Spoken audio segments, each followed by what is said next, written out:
From Pacifica, this is Democracy Now! The intention is to drive ISIL out of what was its first major urban stronghold and what continues to be one of the key organizational and logistical and leadership hubs for ISIL. U.S.-led coalition forces begin the third day of a push to retake Mosul from the Islamic State. The Pentagon confirms U.S. Special Forces are taking part in the battle despite President Obama's pledge against having boots on the ground. We'll speak with The Independent's Middle East correspondent Patrick Coburn. His latest piece, Mosul braces itself for next bloody chapter, having been ravaged by 13 years of war. Then, as Donald Trump insists the elections are rigged. They even want to try to rig the election at the polling booths. And believe me, there's a lot going on. Do you ever hear these people? They say there's nothing going on. People that have died 10 years ago are still voting. Illegal immigrants are voting. We'll speak with Ari Berman of The Nation magazine, who argues this election is being rigged, but not by Democrats. He says the real danger stems from Republican-led efforts to make it harder to vote. Finally, the police killings no one's talking about. In late January of this year, I got a call about the death of Jacqueline Sawyers, who was a Puyallup tribal member. She was shot to death by police in Tacoma, Washington. When I started looking into all of this and the context and the surroundings and other cases of Native Americans who had been shot by police, I found that studies showed that they were actually the group most likely to be killed by police. We'll speak with reporter Stephanie Woodard of In These Times, who uncovered the pattern of Native American deaths at the hands of police, and with Jacqueline Salyers' uncle, James Rideout. All that and more coming up.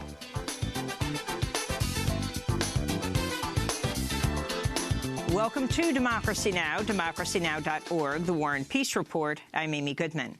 In Iraq, fighting to retake Mosul from ISIS has entered its third day. The U.S.-led coalition force of about 30,000 includes Iraqi security personnel, Kurdish fighters, Sunni Muslim Arab tribesmen, and Shia Muslim paramilitaries. The Pentagon's confirmed U.S. Special Forces are on the ground in Iraq and taking part in the battle despite President Obama's pledge against having boots on the ground. They face an estimated 5,000 ISIL fighters in and around Mosul. Commanders say the operation is going as planned, though ISIL fighters slowed advancing troops with suicide car bomb attacks. A Peshmerga military commander told CNN it could take 2 months for the troops to recapture Mosul, which ISIL has controlled for 2 years. President Obama says Iraq's fight to take Mosul will be successful but difficult. Mosul will be a difficult fight, and there will be advances and there will be setbacks, but I am confident that just as ISIL's been defeated in communities across Iraq, ISIL will be defeated in Mosul as well, and that will be another step towards their ultimate destruction. The United Nations humanitarian coordinator for Iraq says as 200,000 people might need shelter during the offensive. We'll have more on Mosul after headlines. In Yemen, a 72-hour ceasefire is slated to take effect at midnight tonight local time. The ceasefire calls for the U.S.-backed Saudi-led coalition to lift the blockade against rebel-held areas and put a halt to airstrikes. It also calls on the Houthi rebels to stop their attacks. The temporary ceasefire seeks to allow food and other humanitarian aid into besieged areas, some of which are on the brink of famine. In election news, Hillary Clinton and Donald Trump are slated to face off tonight in the third and final presidential debate at the University of Nevada, Las Vegas. The final debate comes as Donald Trump's campaign is reeling from a series of accusations of sexual assault from 9 different women now. Trump has denied these allegations. On Tuesday, People magazine published an article quoting 6 different people who all corroborated People magazine journalist Natasha Stoynoff's account of being sexually assaulted by Donald Trump in 2005 at his Mar-a-Lago resort in Florida. Stoynoff says Trump pushed her against the wall and kissed her against her will. The 6 cited in the article included 2 People magazine editors and one of her co-workers, Paul McLaughlin, who said, quote, "I advised her not to say anything because I believed Trump would deny it and try to destroy her," unquote. Hillary Clinton, meanwhile, is facing questions about newly released and leaked emails, which reveal everything from Clinton's State Department prioritizing stigmatizing friends of Bill Clinton while assigning aid contracts after the 2010 earthquake in Haiti, to Hillary Clinton bashing environmentalists and anti-fracking advocates during a meeting with the Building Trades Union in 2015, where she said the activists should, quote, get a life, unquote. Ahead of tonight's debate in Las Vegas, people are placing bets on everything from whether Clinton will take a drug test, as Trump called for, to whether Trump will show up at all. We have odds of 15 to 1 right now that Hillary will take a drug test before the debate. 15 to 1. You can get odds of 8 to 1 that Donald Trump will walk out during the debate if he gets a tough question. And how about 25 to 1 that he doesn't show at all? There you go. These are great things. Donald Trump has confirmed he'll be bringing President Obama's half-brother, Malik Obama, to the debate tonight. Malik Obama is a Trump supporter. At the last debate, Trump brought 3 women who accused Bill Clinton of sexual crimes, including Juanita Broderick, who alleges she was raped by Bill Clinton nearly 40 years ago and that Hillary Clinton worked to cover it up. Tonight's debate comes as both Hillary Clinton and Donald Trump are facing record unfavorability ratings and the widespread characterization that this year's election cycle has been a circus, a description that's angering some professional circus workers. As a clown, I'm a professional clown. I have worked my whole life. This is a dream of mine, to be a clown with Ringling Brothers and Barnum Bailey Circus. I've gone to school, I have had training, and I would never associate the President of the United States of America as a clown. I would never do that. And I think in this election, doing that is kind of an insult. I think it's an insult to me. Democracy Now! Will be broadcasting the third and final debate live with commentary both before and afterwards. Tune in to our special from 8 to 11:30 p.m. Eastern Time at democracynow.org or on your station. You can see if it's running it. And be sure to tune in Thursday morning for our 2-hour Expanding the Debate special, where we'll pause the tape after Trump and Clinton answer each question and give Green Party presidential nominee Jill Stein equal time to respond to the same questions. The final debate comes as early voting has already begun in Georgia, where tens of thousands of people have waited for hours and unprecedentedly long lines to vote. Local officials say they've never seen so many people turn out for the first days of early voting. Ecuador has confirmed it temporarily cut off WikiLeaks founder Julian Assange's Internet access in Ecuador's embassy in London amidst allegations Assange has been meddling in the U.S. election. Ecuadorian officials said on Tuesday it had cut off the Internet on Monday morning because, quote, in recent weeks, WikiLeaks has published a wealth of documents impacting the U.S. election campaign, unquote. This comes after WikiLeaks released a trove of emails in July from the Democratic National Committee revealing how the Democratic Party favored Hillary Clinton and worked behind the scenes to discredit and defeat Bernie Sanders in the presidential primaries. More recently, WikiLeaks has also released a trove of emails from the account of Hillary Clinton campaign advisor John Podesta. Hundreds of thousands of women across Argentina, Mexico, Chile, Ecuador, Bolivia, the United States, and other countries are slated to join a women's strike today to protest violence against women. The protests come after the brutal rape and murder of a 16-year-old Argentine girl named Lucia Perez earlier this month.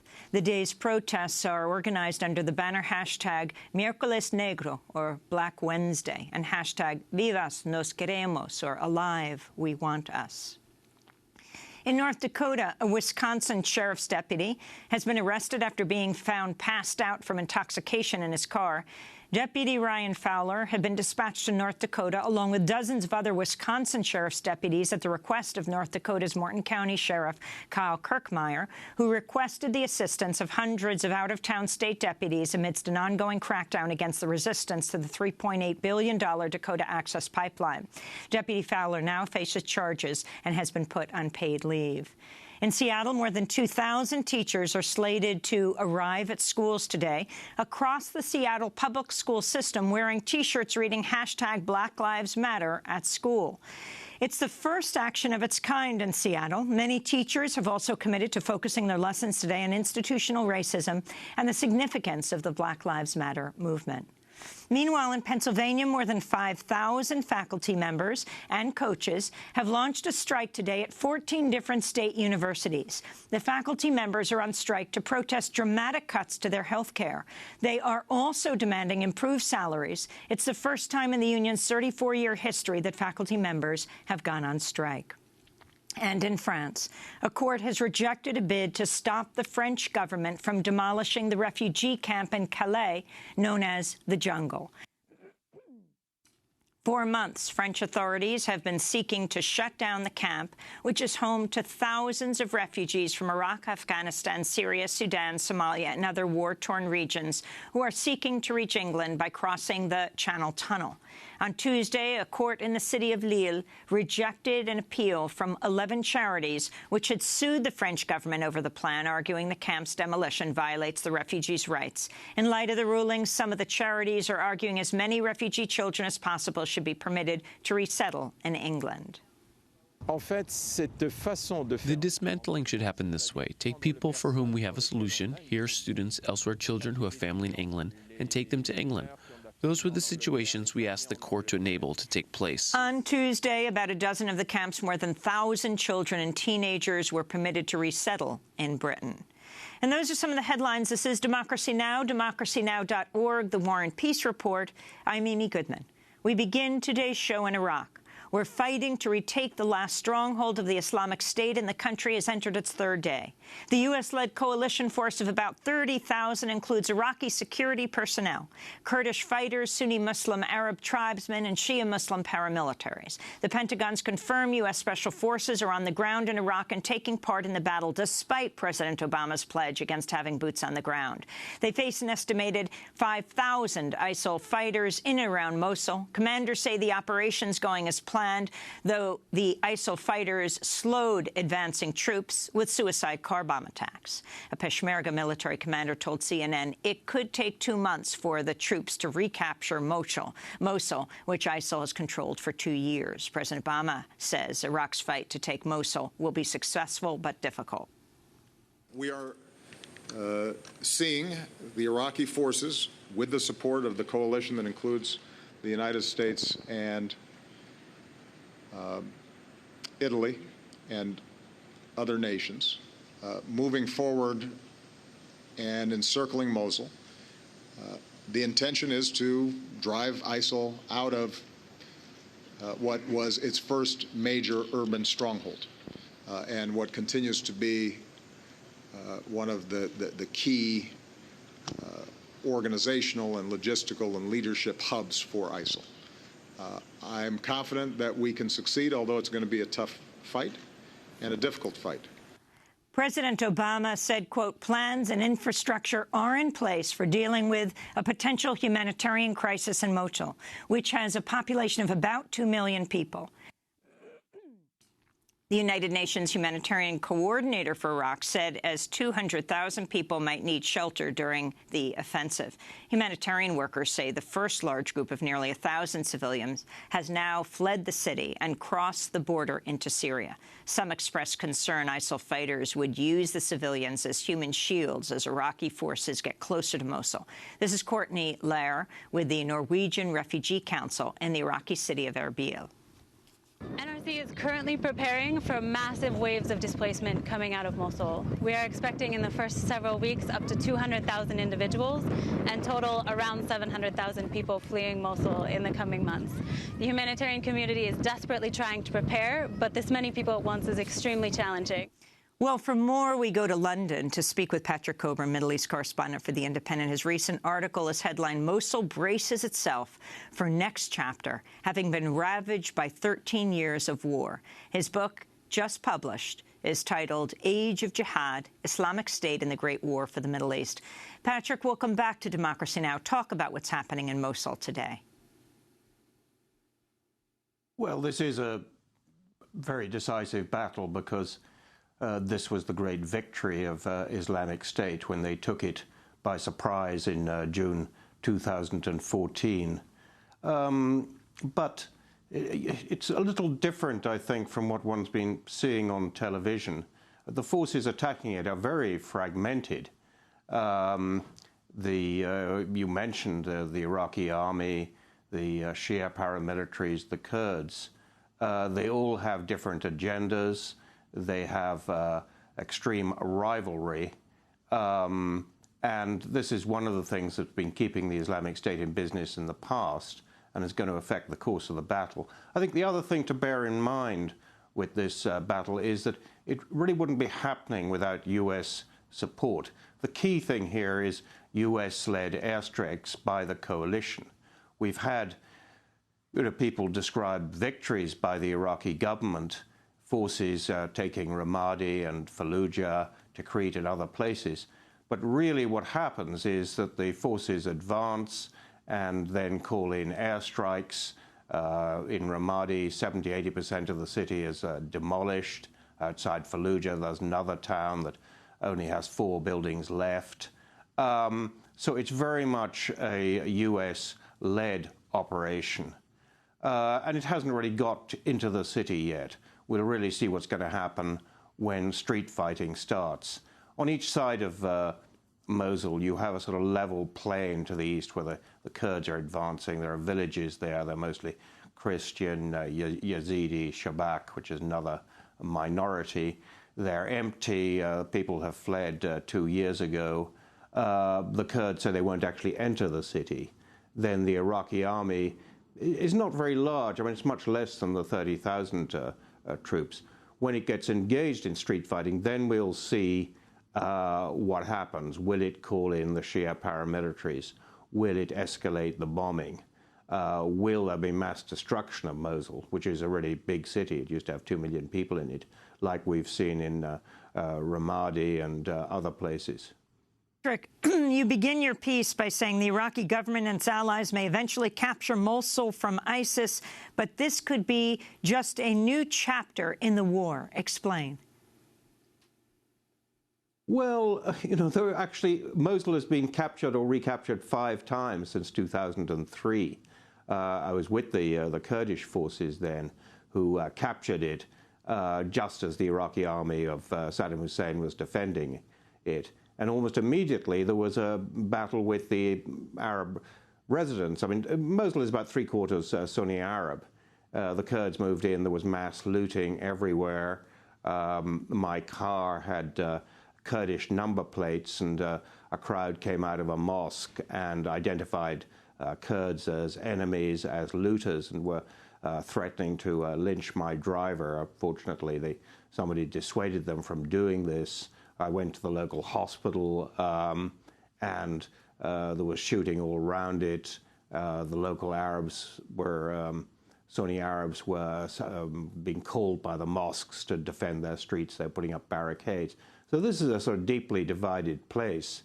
Then the U.S. 101st Division came in under General Petraeus and sort of kept things calm for a little bit, mainly by reversing the de-Baathification decree. But by the end of this year, you may remember there was a great big battle for Fallujah outside Baghdad, led by the U.S. Marines. People didn't notice that while this was happening, the Iraqi armed opposition came in and recaptured Mosul, a much bigger city. They moved out after a week. Then, of course, we had 2011. The ISIS captured it, and now it's being fought for again. So, this is sort of illustrative of the enormous divisions there. Mosul stands really at a sort of juncture of sectarian and ethnic differences. And I'm oversimplifying because Turkey wants to be a player there. It has 3,000 troops nearby. So there are many ways the situation could go, but generally it will be going towards more war, not peace, after Mosul has fallen, if it falls. Can you talk about the relationship between the Kurds and Arabs in Mosul, as well as the U.S. troops? Well, the actual inhabitants, most of the Kurds have fled. There are sort of Kurdish districts there in Mosul, or they used to be. But the Kurds mostly fled or were driven out. The same is true of the Christians. Then you have the Kurds on the ground, the Peshmerga forces advancing, but very much under U.S. air cover. In 2014, everybody kind of knows that the Iraqi army fled when it was attacked by ISIS, but actually the Kurdish Peshmerga, although they had a better reputation, fled even faster about a month later when they were attacked. So, you know, each of these sides, they have some crack troops, but otherwise it's very sort of dubious. So I was there earlier in the year, just in this area where they're attacking, and the initial offensive was postponed because a lot of the Kurdish troops hadn't been paid for months. So, you know, it's much more ramshackle than it looks when you see it on television. You see orderlies or ranks of troops moving forward and officers looking as though they're very much in control. We'll see what really is going to happen when they get close to the city. You know, there must be some chance that ISIS will withdraw from it, but I doubt it because this was their big victory. If they're going to fight anywhere, they're probably better off fighting in Mosul, because it's less likely that the US-led air coalition will destroy the city like they did Ramadi. So the likelihood is that it will be a long battle. I want to go to a series of clips. On Monday, State Department spokesperson Josh Earnest said it was uncertain how long the Mosul operation would last.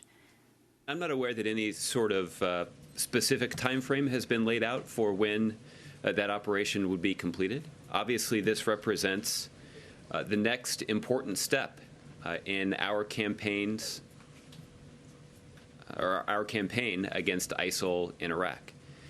The United States has mobilized a 67-member coalition to support the Iraqi government and Iraqi security forces as they seek to rid ISIL from their country. And this is Russian Foreign Minister Sergei Lavrov speaking Tuesday about Mosul. Of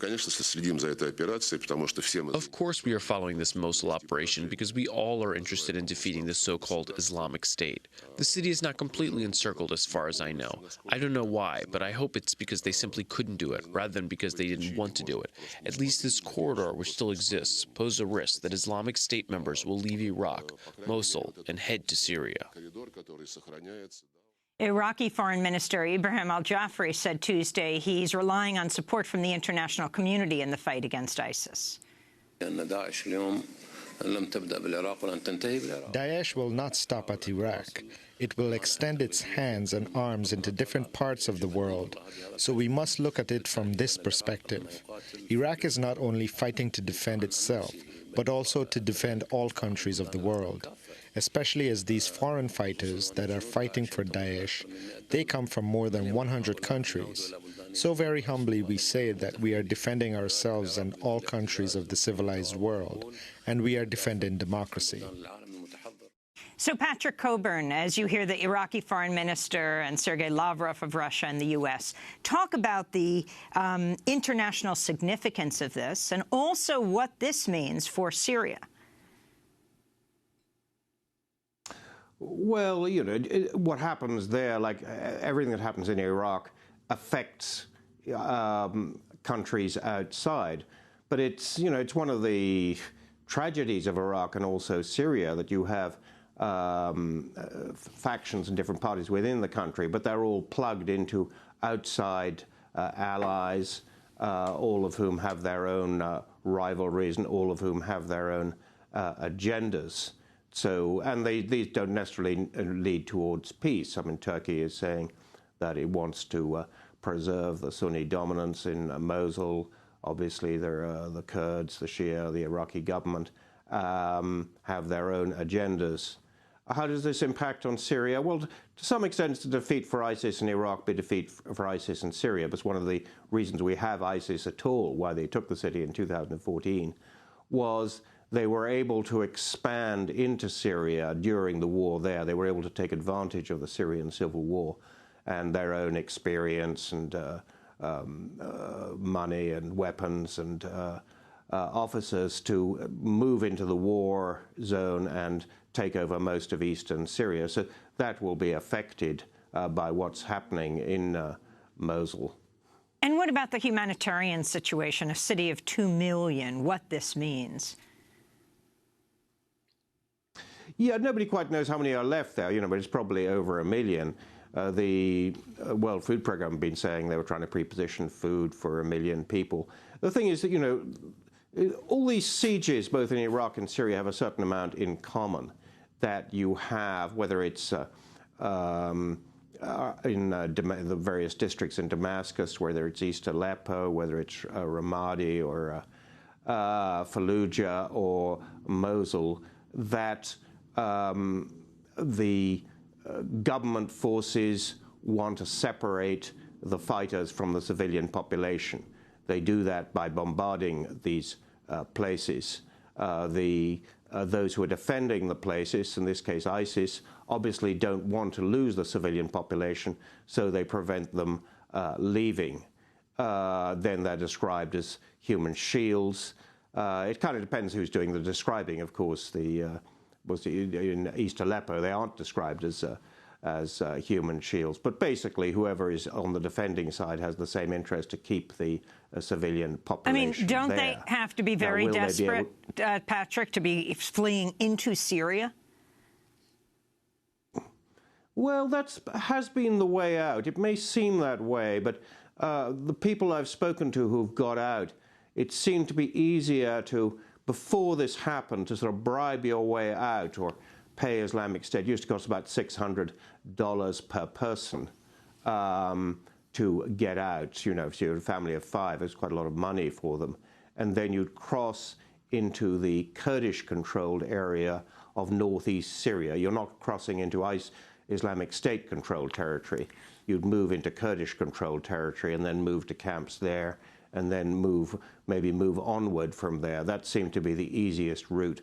Well, if geographically the most direct route straight into Iraqi Kurdistan seemed to be more dangerous. I talked to people, you know, come from Mosul.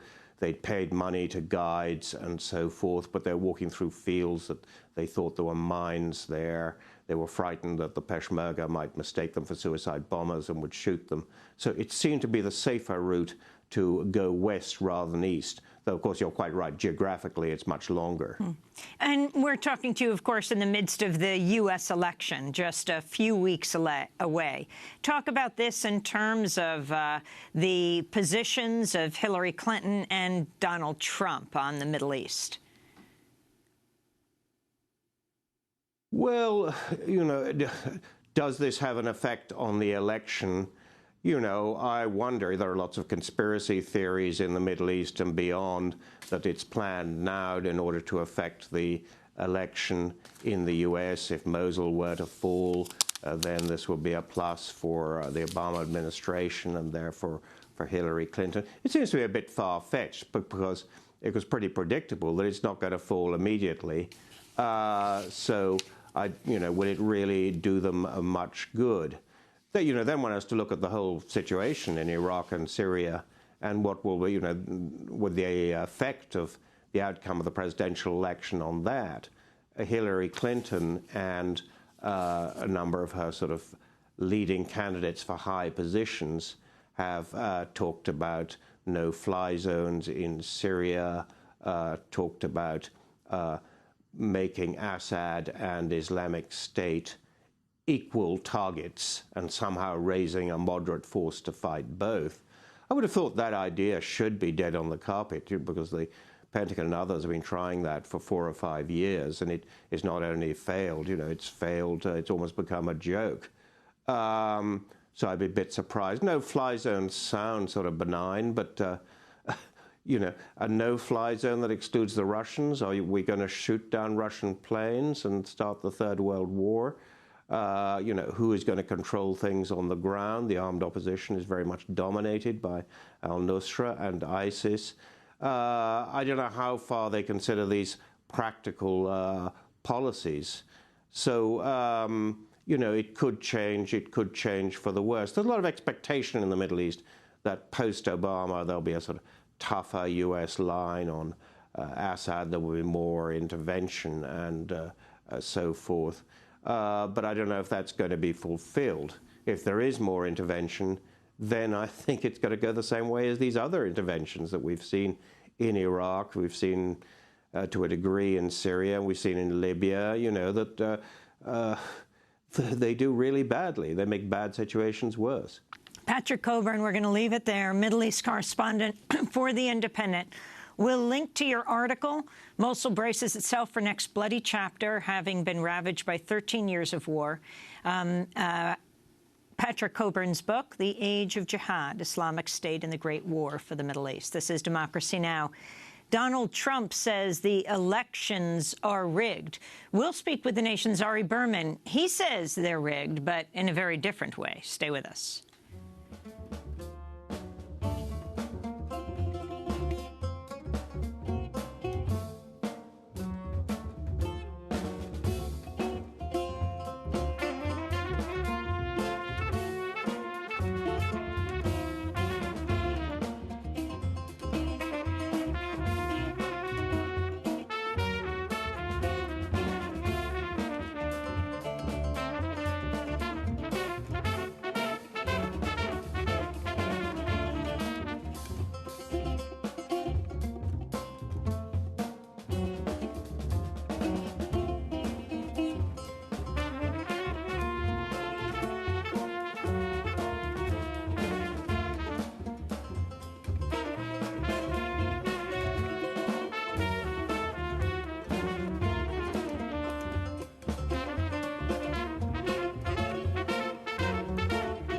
The People by Amir El-Safar here on Democracy Now!, democracynow.org, The War and Peace Report. I'm Amy Goodman as we turn now to the U.S. election. Now just 19 days away. On Tuesday, President Obama criticized Republican presidential nominee Donald Trump for urging his supporters to be vigilant against widespread voter fraud and a rigged election outcome. Obama said it was unprecedented for any presidential candidate to discredit the elections before any votes were even cast. Obama defended the integrity of the election process and told Trump to, quote, stop whining. I'd advise Mr. Trump to stop whining and go try to make his case to get votes. And if he got the most votes, then it would be my expectation of Hillary Clinton to offer a gracious concession speech and pledge to work with him in order to make sure that the American people benefit from an effective government. For weeks, Donald Trump has claimed the election would be rigged at the voting booth. The Guardian reports he's hired the former head of Koch brothers' intelligence gathering operation to run an election protection effort. On Monday, he said dead people and undocumented immigrants are voting. They even want to try to rig the election at the polling booths. And believe me, there's a lot going on. Do you ever hear these people? They say there's nothing going on. People that have died 10 years ago are still voting.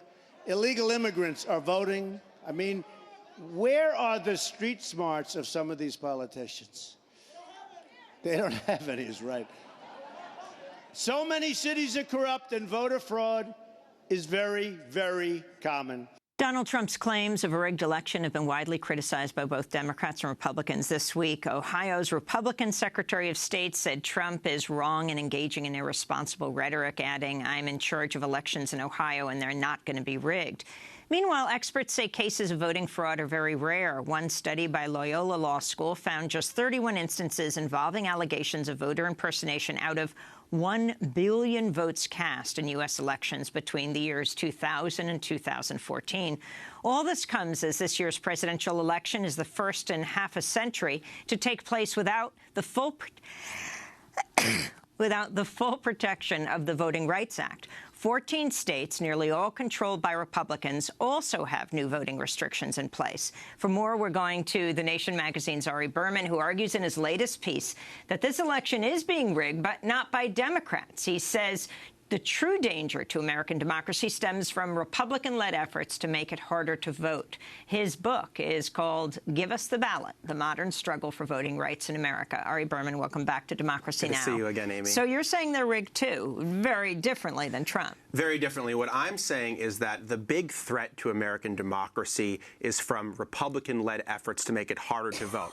Things like strict voter ID laws, cutting early voting, making it harder to register to vote. I have been traveling to swing states like Wisconsin recently and seeing real evidence of people being turned away from the polls. So I'm not seeing any evidence of voter fraud, but I am seeing lots of evidence of people who are being turned away from the polls by GOP-backed voting restrictions. So to me, that's the problem we should be talking about. We shouldn't be raising ridiculous fears of voter fraud. We should be saying that people are being turned away right now because of laws that Republicans have passed. So, I mean, people don't realize, but in states like Vermont, North Carolina, other places, many people have voted. They've been voting for a while now. People have been voting. So I was in Wisconsin recently. Early voting in Wisconsin started in late September. So Madison, Milwaukee, Green Bay, the largest cities in the state, have been voting. Meanwhile, people have been going to get IDs that they need to vote, because Wisconsin is one of those states with a strict voter ID law, and 300,000 registered voters, which is 9% of the electorate there, don't have strict forms of ID. And they've been going to get ID, and they've been turned away from the DMV. They're not able to vote. Meanwhile, the election has already started. So to me, this is a national emergency. And instead of talking about voter fraud, which is a very small problem, we should be talking about the much larger problem of the fact that people who want to be able to vote, who are eligible to vote, are not able to. In Georgia, where they've just started early voting, they're saying they have never seen anything like the turnout. They're saying people are waiting on unprecedentedly long lines. Well, what happened in Georgia, in Metro Atlanta, was they had one early voting site for the entire county. And this is why you have long lines. In Atlanta. In Metro Atlanta. So it was one county in Atlanta, but it was a very populated county. So, for example, during the Democratic primaries, we saw that Maricopa County, Arizona, had extremely long lines because Republicans there closed 70% of polling places. So this is the kind of thing that people are concerned about, not just on early voting, but on Election Day. Will there be enough polling places? Will there be enough voting machines? These are the kind of things that can lead to longer lines and many problems on Election Day. The New York Times says Trump's language has increased anxiety in minority communities, even though signs of a wave of Trump poll watchers has not yet materialized. Talk about this, his whole election protection efforts, bringing out the Koch brothers intelligence gathering guy, hiring him to his campaign. So Trump has been raising these unfounded fears for a while, and he's been using really outlandish rhetoric. First, he said that law enforcement should monitor the polls in certain areas, which is illegal in states like Pennsylvania. Then he was saying you have to monitor the polls in the inner cities. He's been talking about places like Philadelphia, Chicago, St. Louis. This isn't even coded racial language. This is just explicit at this point. Supporters of his have called explicitly for racial profiling at the polls. They say they're going to watch Mexicans, Syrians, people who aren't speaking English. This was quoted in the Boston Globe. We now know that, as you mentioned, Trump has hired the head of the Koch brothers intelligence agency, who blew this new Black Panther story in 2012 2008 totally out of proportion. So it's very dangerous. The one thing that I'm hopeful for is the Trump campaign is so disorganized that this won't come to pass, that he's telling people that he wants to recruit them as poll watchers,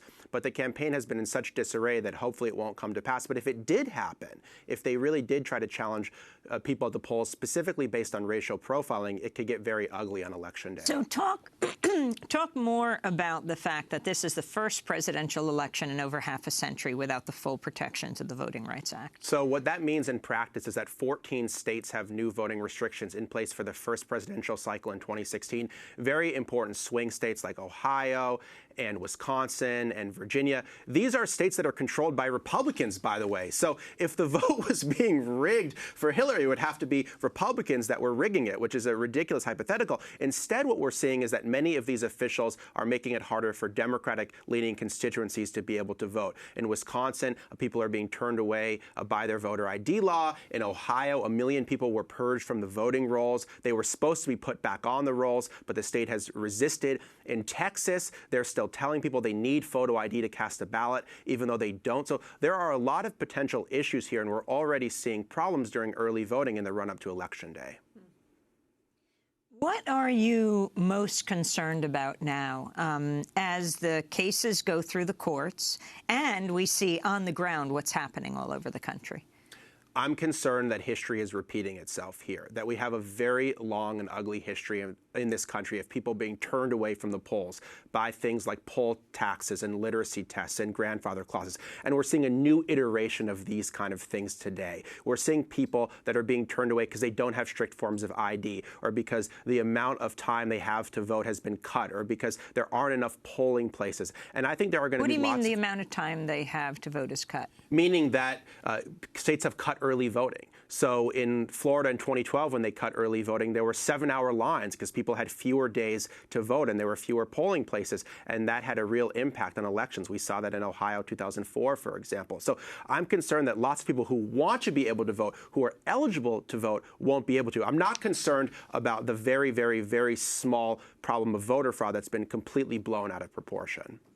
Trump supporters reportedly calling for racial profiling at the polls. The Boston Globe recently spoke to a man named Steve Webb, a 61-year-old carpenter from Fairfield, Ohio. Webb told the Globe, quote, "Trump said to watch your precincts. I'm going to go for sure. I'll look for, well, it's called racial profiling, Mexicans, Syrians, people who can't speak American. I'm going to go right up behind them. I'll do everything legally. I want to see if they're accountable. I'm not going to do anything illegal. I'm going to make them a little bit nervous." Ari Berman. I mean, this is just an insane hypothetical. This is disgusting to me. It's unconstitutional. It's anti-American. How are you going to do this? In practice, how is someone going to do this? Are they going to go up to everyone who's not speaking English as their native language? Are they going to go up to everyone who looks suspicious? These are the kind of things that happened during Jim Crow, where cops would patrol the polls in black neighborhoods and they would prevent them from voting simply because of people's race. So the idea that in this day and age, in 2016, supporters are calling for racial profiling, egged on by one of the major candidates for the presidency, is really alarming and disgusting. The Republican voter fraud crusade dates back to the 2000 elections in Florida. That year, Florida wrongly purged thousands of voters from the polls. You talk about this extensively in your book. Yeah, so what happened was Florida is one of only a few states that prevented ex-felons from voting, and they claimed all of these ex-felons were on the voting rolls and needed to be purged. The problem was, first off, the purge was inaccurate. People were labeled as felons even if their last names, their middle names, et cetera, didn't match the voter registration rolls. And the second problem was the purge was discriminatory, that African Americans in particular were 11% of the electorate in Florida, but 44% of those on the voter purge list. So what happened in Election Day 2000 in Florida, in addition to all the other issues, is that people were showed up, they were wrongly told they were felons, they were prevented from voting. The NAACP sued the state of Florida after the election, and they found that 12,000 registered voters in Florida were wrongly labeled as felons and prevented from voting. That was 22 times George W. Bush's margin of victory in the state. So it really was decisive in terms of the outcome. And I think some Republicans learned the unfortunate lesson from the 2000 election in Florida that small or not so small manipulations to the country's voting laws could make a very big difference in close elections. And that talking about voter fraud, whether or not the fraud occurred, was the way to build public support for these kind of restrictions. So instead of saying we'll never let this happen again, unfortunately the 2000 election in Florida laid the groundwork for future voter suppression And efforts. then in Florida now, you have Hurricane Matthew that really did a number on Florida, not as bad as they thought, but pretty horrific. Is it true that the governor opposed voter registration extension because people couldn't register during the crisis? Yeah, it was amazing. The governor was telling Floridians to leave their homes, but he wasn't extending the voter registration deadline so they could register when they got back. And so a federal court has extended the deadline. It closed yesterday in Florida. We've seen extensions we've seen voter registration deadlines extended in other states hit by the hurricane, like in Georgia and in North Carolina. It's really outrageous that in the middle of a hurricane, you wouldn't extend the deadline. I think this really just shows what Republicans are up to here. Finally, the laws around felony convictions, around people serving time in jail. Well, we now know that 6.1 million people won't be able to vote in this country because of felony convictions. These are people that have served their time, that have been released, and still aren't getting their most fundamental right to vote back. And there's huge percentages of African Americans who aren't able to vote in states like Florida because of these felon disenfranchisement laws. So this is really ugly, and it goes directly back to Jim Crow.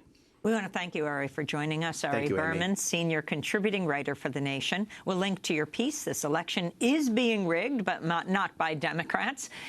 He is also author of the book, Give Us the Ballot, The Modern Struggle for Voting Rights in America. This is Democracy Now!, democracynow.org, The War and Peace Report. When we come back, we look at an in-depth investigation, the police killings no one is talking about. Stay with us.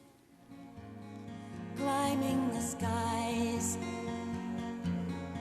red light of evening falls like rain,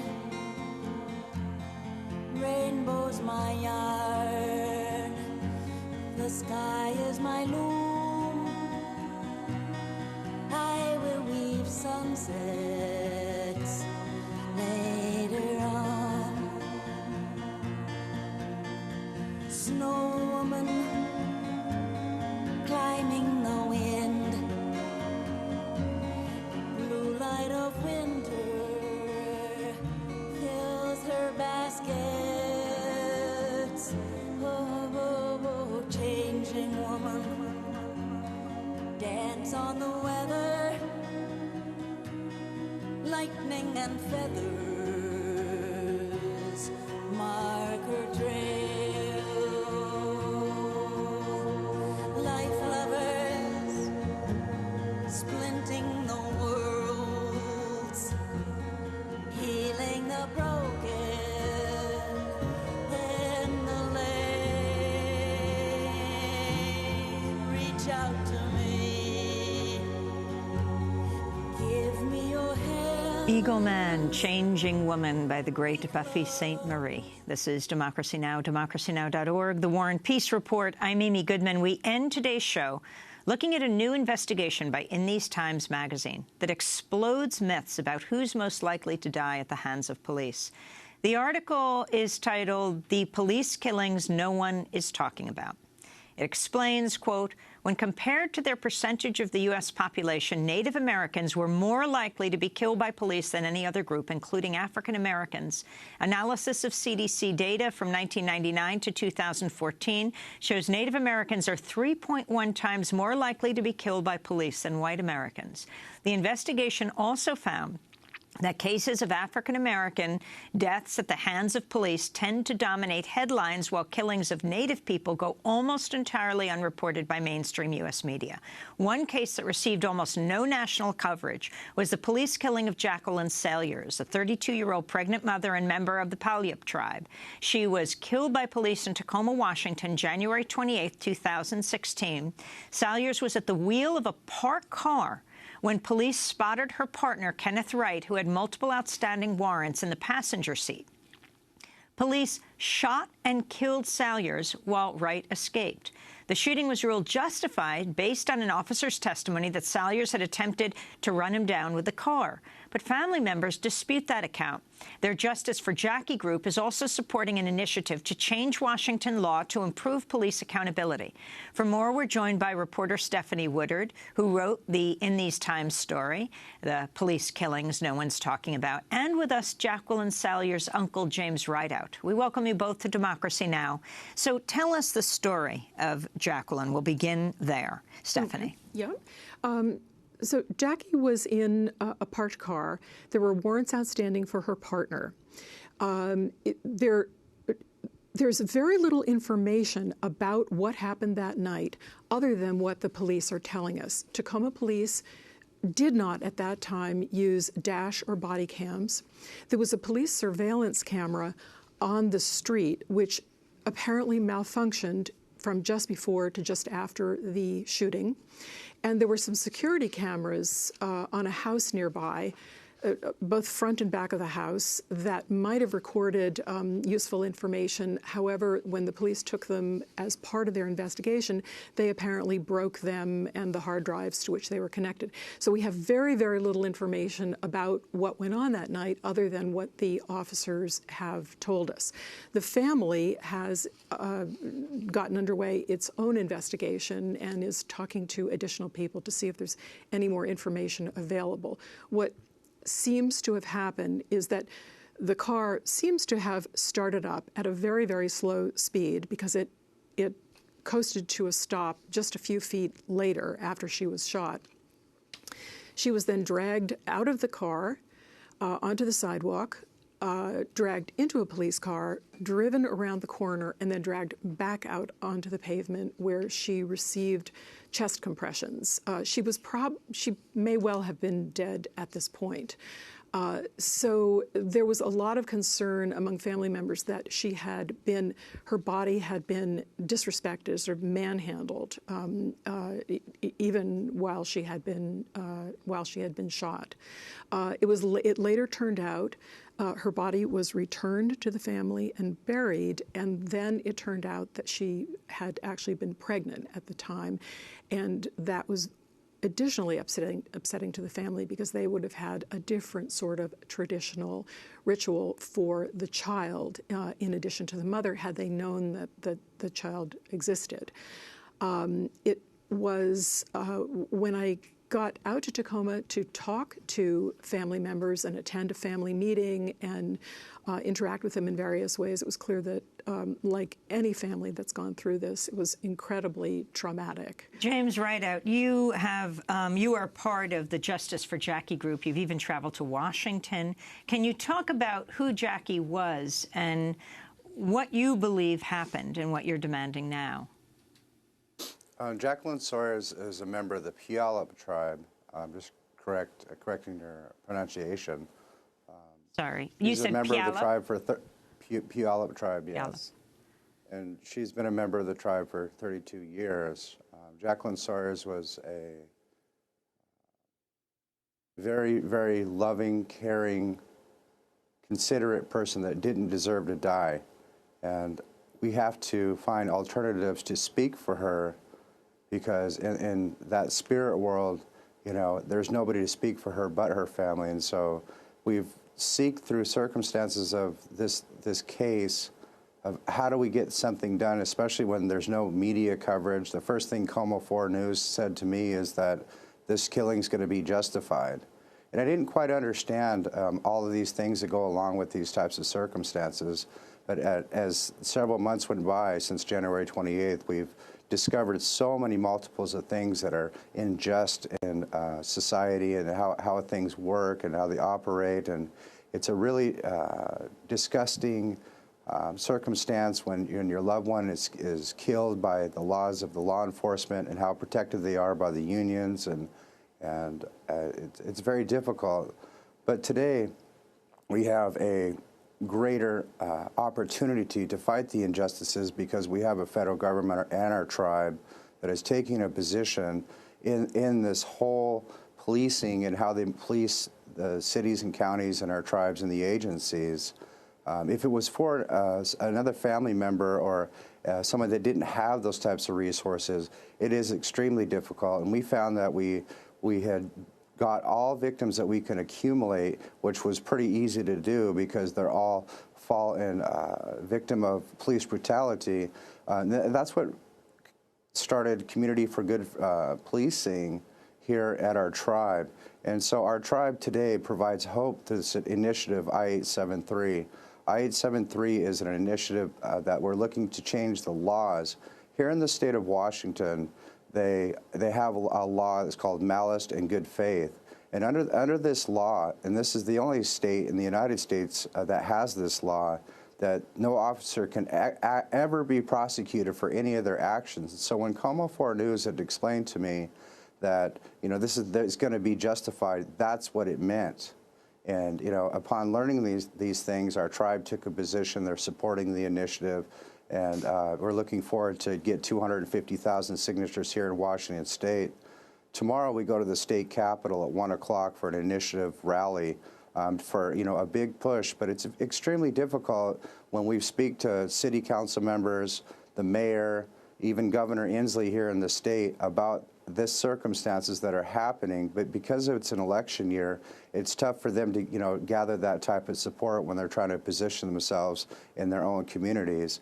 And it's extremely even more tough when the unions have a precedent-setting circumstance over the city council, the mayor, and also media itself. And it's extremely hard to get any type of coverage whatsoever. Well, it's like they provoke you to be violent, and we don't want to be violent. We've been a peaceful group, and we're going to continue to be a peaceful group throughout this entire investigation. In August, Tacoma's Deadly Force Review Board determined the police shooting of Jackie Salyers on January 28th was justified. This is Jackie's cousin, Chester Earl, speaking with Tacoma's Coma News in response to the findings.